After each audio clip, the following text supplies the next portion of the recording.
भगवते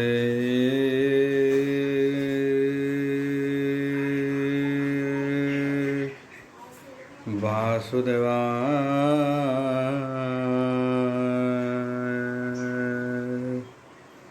ओम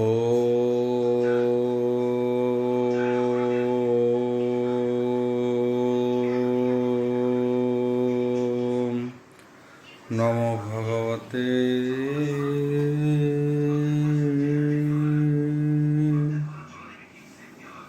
वासुदेवाय।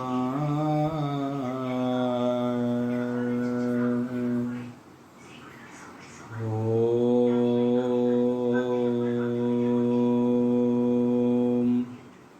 नमो भगवते वासुदेवाय। तथा मंगलाचरण भागीशायस्य वदने लक्ष्येषु च वक्ष्यसि जसते हृदय वसति तनुसिंहं भजे विश्वसर्वदिवा लक्षणं श्रीकृष्णाख्य परध्याम जगद्धाम नमामि तत् माधव माधव वैश्य सर्वसिद्धि विनायते वंदे परस्परत्यं परस्परं प्रियलोकं मूकं करति वाचलं पंगुलंघयते गिरि जत्कृपा तमः वंदे परमानंद हो माधव जो ब्राह्मण रुद्रेण तु स्तुतन्ति दैवस्तव देवसंग पद पश्यन्ति जो सामज्ञ ध्यान वसते गद गदे मनसा पश्यन्ति जो योगिना जसन्ते न बुद्धि सुरासुरगण देवाय स्तुते नमः नारायणं नमस्कृत्यं नरचैव नरोत्तमो देवी सरस्वती व्यासं ततो जयमुदीरयं निर्गुणं कल्पितं फलविमुखाभिद्रव्ययुक्तं पिबतं भागवतं रसमलितं प्रभु। पंचम अध्याय द्वादश स्कंद पंचम अध्याय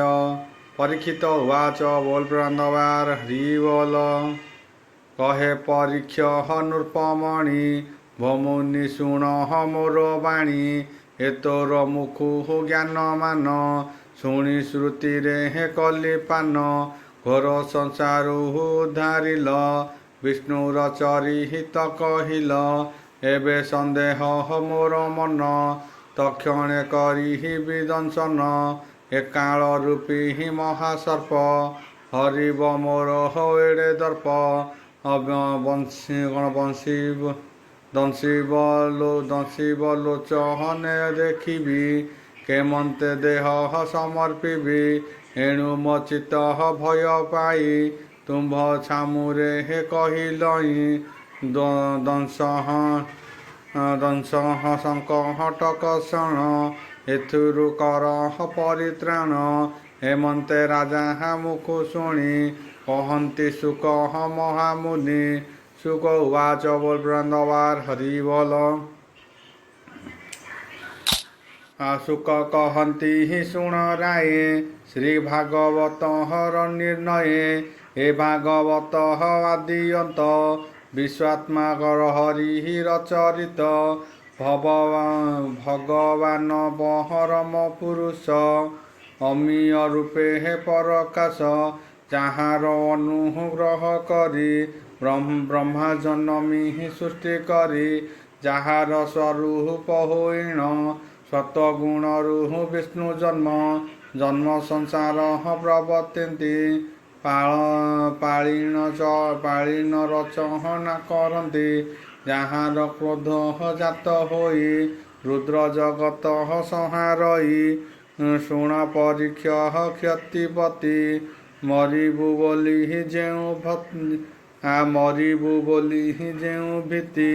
प्राणिता ज्ञाने प्राणिता ज्ञाने को करन्ति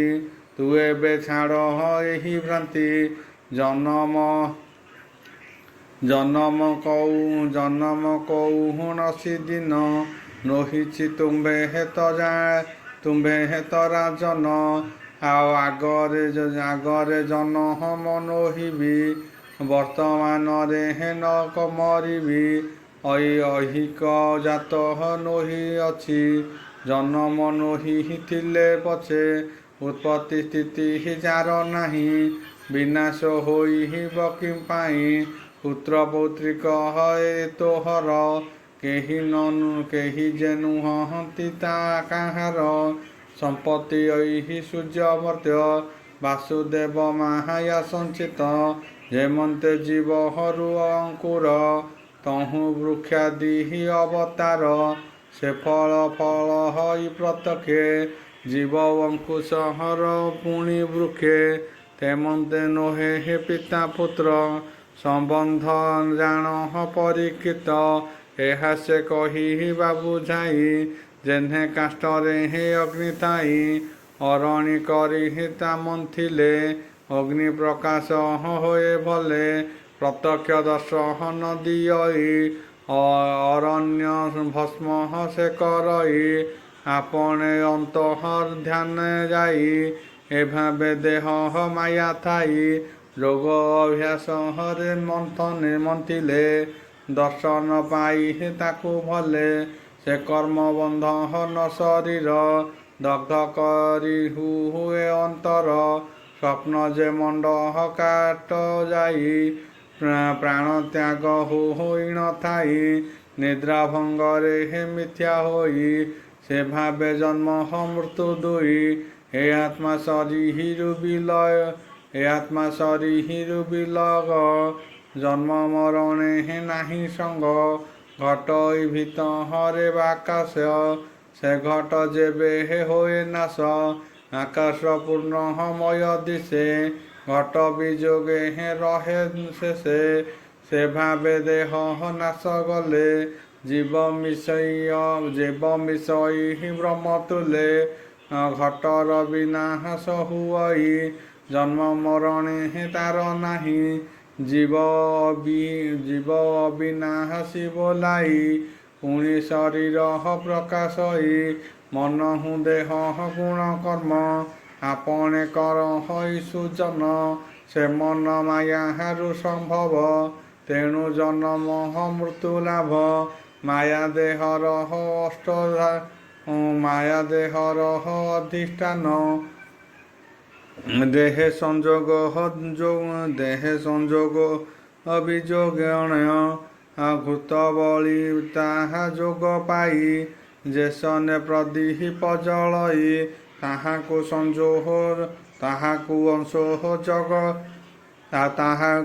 ଅଂଶ ଯୋଗ କଲେ ଅଗ୍ନି ଅଦୃଶ୍ୟ ହୋଇ ଭଲେ ଏମନ୍ତେ ଜୀବ କର୍ମଯୋଗ ଦେହରେ ସଂଯୋଗ ବିଯୋଗ ଦେହେ ଦର୍ଶନ ଭସ୍ମ ଭୋଗ ଏ ସର୍ବ ମାୟାହାର ସଂଯୋଗ ଦୀପରେ ଅଗ୍ନି ଯେହ୍ନେ ଥାଇ ଦୀପ ବଳି ତାହା ନାମ ବହି ତାଗଲେ ବହିଠା ବୋলাই ସଂଯୋଗେ ଜୀବକୁ ହଇ ଜୀବ ମୃତ୍ୟୁ କର୍ମେ ବିଯୋଗ ଦେହେ ରଜଗୁଣ ସଂଯୋଗ ତମ ଗୁଣରେ ନାଶ ଯାଇ ସତ ଗୁଣରେ ସେ ବଡ଼ଇ ଦେହେ ଆତ୍ମା ଲାଗି ନଥାଇ ଆତ୍ମା ଯେ ଜ୍ୟୋତି ସ୍ୱରୂପ ହିଁ ବ୍ୟକ୍ତ ପରାପର ଆକାଶ ପ୍ରାୟ ତା ସଂସାର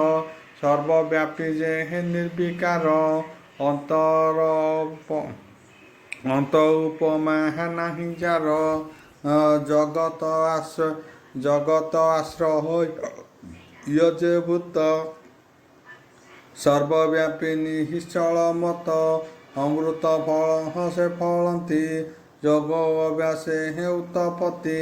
ଏହି ପ୍ରକାରେ ଆତ୍ମା ଜାଣି ଆତ୍ମାକୁ ଆତ୍ମା ଭାବେ ମଣି ଅନୁଭବ ବୁଦ୍ଧି ବିଚାର ବାସୁଦେବଙ୍କୁ ଚିନ୍ତା କର ଚିତ୍ତ ତନ୍ମୟ ହୁଏ ମନକୁ ଭ୍ରମ ଧରେ କର ବାସୁଦେବରେ ଆତ୍ମାଲୀନ ଧ୍ୟାନେ ଦେଖ ତୁ ନିରଞ୍ଜନ ନିର୍ବାଣ ମୁକହତି ପାଇବ ତକ୍ଷକ ବାଧା ନ ଲାଗିବ ତକ୍ଷକ ବ୍ରାହ୍ମଣ ସାପରେ ଦଂଶିବ ତୁମର ଶରୀରେ ମାୟା ଦେହକୁ ସେ ଦଂଶିବେ ବିଶ୍ୱ ଜ୍ୱାଳାରେ ଭସ୍ମ ହେବେ ଜୀବ ଥିବା ଯାହା ତୁମ୍ବର ଦଗ୍ଧ ନ କରିବ ଶରୀର ଏମାନେ ମୃତ୍ୟୁ କାଳେ ପୁଣ ଭୋଗ ହୋଇବେ ତୁମ୍ଭ ଦେହେ ତୁମ୍ଭେ ଯେ ମୃତ୍ୟୁର ଈଶ୍ୱର ଅବିନାଶୀ ଜୀବ ତୁମ୍ଭର ତୁମ୍ଭେ ତେଣୁ ତୁ ମୃତ୍ୟୁକୁ ନ ଡର ଜନ୍ମିଲେ ମରହଣ ନିକର ପରମ ବ୍ରହ୍ମ ନିରାକାରେ ଜ୍ୟୋତି ସ୍ୱରୂପେ ଲୀନ କରେ ତେବେ ଆପଣାକୁ ଚିହ୍ନିବ ପରମ ବ୍ରହ୍ମ ମୁଁ ଅଟଇ ନିରାକାର ବ୍ରହ୍ମ ସ୍ୱରୂପୀ ପରମ ପଦେ ଅଛି ବ୍ୟାପୀ ଏ ରୂପେ ଚିନ୍ତି ଆତ୍ମା ଧ୍ୟାନେ ଲୟ ଲଗାଓ ନିରଞ୍ଜନେ ଆତ୍ମା ଆତ୍ମା ଆତ୍ମା ବାହାଦ ଜାଣଇ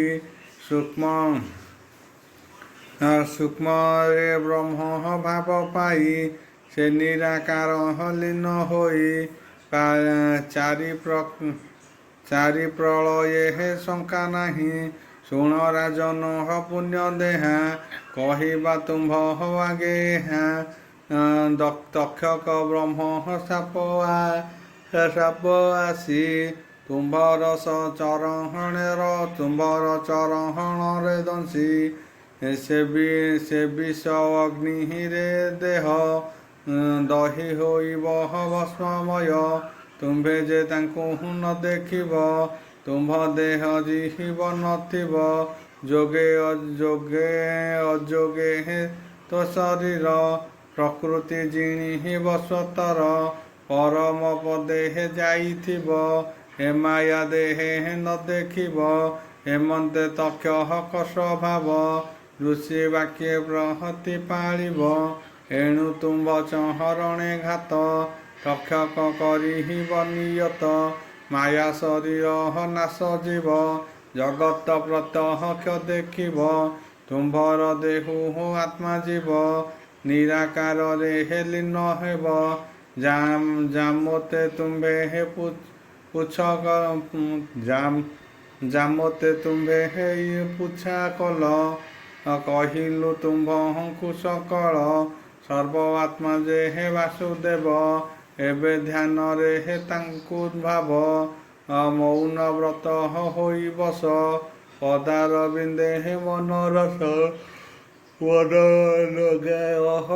ମନ ଲଗାୟ ତନ୍ମନରେ ପଶ ନିର୍ବାଣ ମୁକ୍ତି ଦ୍ୱାରେ ଏଥିରେ ନାହିଁ ଯେ ସଂଶୟ କେଇ ଛାଏବେ ନୃପକଃ ହେମନ୍ତେ ସୁକଃ ମୁଖ ବାଣୀ ବୋଲଇ ପରିକୃତ ଶୁଣି ଚିତ ଆନନ୍ଦେ ପୁଲକିତ କୃଷ୍ଣ ଚରଣ ଦେଇ ଚିତ ହେ ପ୍ରଭୁ ପରମ ପୁରୁଷ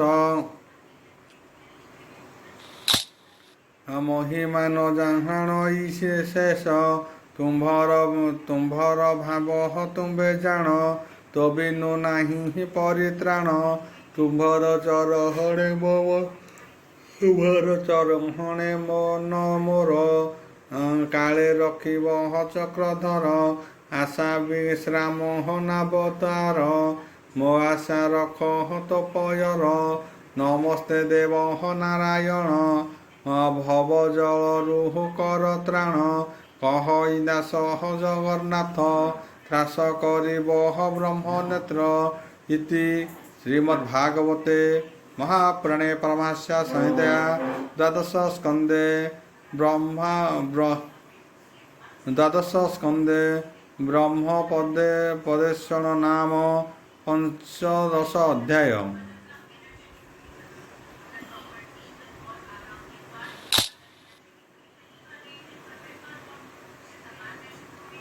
ଷଷ୍ଠ ଅଧ୍ୟାୟ ଦ୍ୱାଦଶ ସ୍କନ୍ଧ ଷଷ୍ଠ ଅଧ୍ୟାୟ ସୁତ ପୌରାଣିକ କହନ୍ତି ସନକ ଆଦି ମୁନି ପ୍ରତି ନୈମିଷ୍ୟାରଣ୍ୟେ ସର୍ବେ ମିଳି ଶୁଣନ୍ତେ ବାସୁଦେବ କଳି ସୁତ ଉବାଚ ବୋଲ ବୃନ୍ଦବାର ହରିବଲ ଶୁକଙ୍କ ତନୁ ତତ୍ୱବାଣୀ ପରୀକ୍ଷ ବିଷ୍ଣୁ ରତ ଶୁଣି नमिले सुख मुनि पादे रोम पुलक गद गदे अंजलि करी तत्वक्षण कह ये महंत वचन परीक्षित उवाच बोल प्रबंधवार हरि बोल हे व्यास सुत ज्ञान धीर जगत आत्मा रूप तोर सबदरसी भाव बहु एणु संसारे भेद नहु हेमंते कही हिण चरणे प्रणाम कला तत्वक्षणे ओम ब्रुवस्य तस्य विद्रुवरेण्यं भर्गदेवस्य धीमहि जयो न प्रचोदयात् शांति शांति पृथ्वी शांति भवते वासुदेव।